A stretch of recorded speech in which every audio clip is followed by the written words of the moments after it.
Mari agama ajar hak ni mu kena takut, hak ni mu kena berani, hak ni mu kena kedekut, hak ni mu kena murah hati, hak ni mu kena rajin, hak ni mu kena malah, hak ni kena belanja, hak ni kena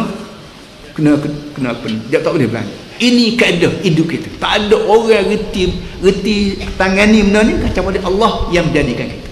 Orang lain semuanya orang berlaku. Tak kira orang pandai ke orang bodoh ke, orang berlaku.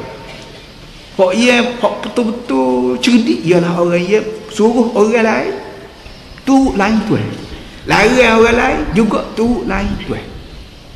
Sekarang Tuhan kata Nabi takut, sifat takut, tabiat takut ia ada pada mu tu.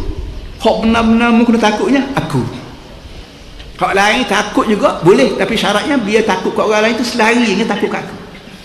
Kalau mu takut kat orang tak kena kehendak aku, maka mu akan jumpa geruh akhirat. Nah, tiap-tiap ambulan sekali lagi, tiap-tiap orang ada sifat takut, ada sifat berani.